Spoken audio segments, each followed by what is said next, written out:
ওসমান হাদির ঘটনায় জনমনে একটু ভয় ঢুকেছে, তবে নির্বাচনী পরিবেশ পরিপূর্ণভাবে বজায় রয়েছে বলে দাবি করেছেন প্রধান নির্বাচন কমিশনার এএমএম নাসির উদ্দিন। বলেন, নির্বাচনের দিন যত ঘনিয়ে আসবে দেশের আইন শৃঙ্খলা পরিস্থিতি তত উন্নত হবে।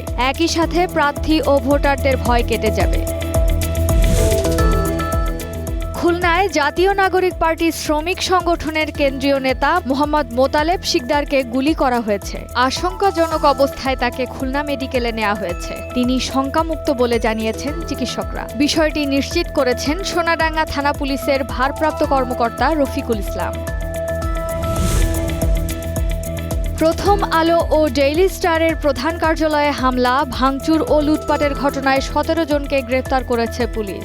এই ঘটনায় এখন পর্যন্ত 31 জনকে শনাক্ত করা হয়েছে। দুপুরে ডিএমপি মিডিয়া সেন্টারের সংবাদ সম্মেলনে এসব তথ্য জানান ডিএমপির অতিরিক্ত কমিশনার এস.এন. নজরুল ইসলাম।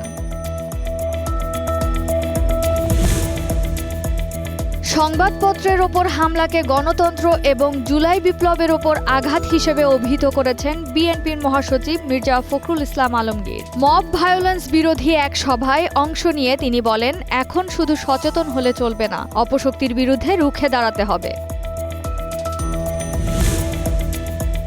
ওসমান হাদির মৃত্যুকে কেন্দ্র করে সরকারের একটি অংশের সহযোগিতায় মব ভায়োলেন্স হয়েছে বলে মন্তব্য করে এনসিপি আহ্বায়ক নাহিদ ইসলাম বলেছেন, রাজনৈতিক সমর্থন ছাড়া এটি সম্ভব নয়। নির্বাচন প্রতিহত করতে মব ভায়োলেন্স চালানো হচ্ছে বলেও মন্তব্য করেন তিনি।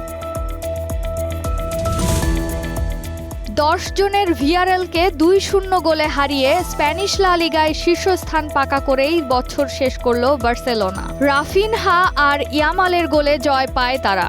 18 ম্যাচে 46 পয়েন্ট নিয়ে রিয়ালের চেয়ে 4 পয়েন্টে এগিয়ে কাতালানরা।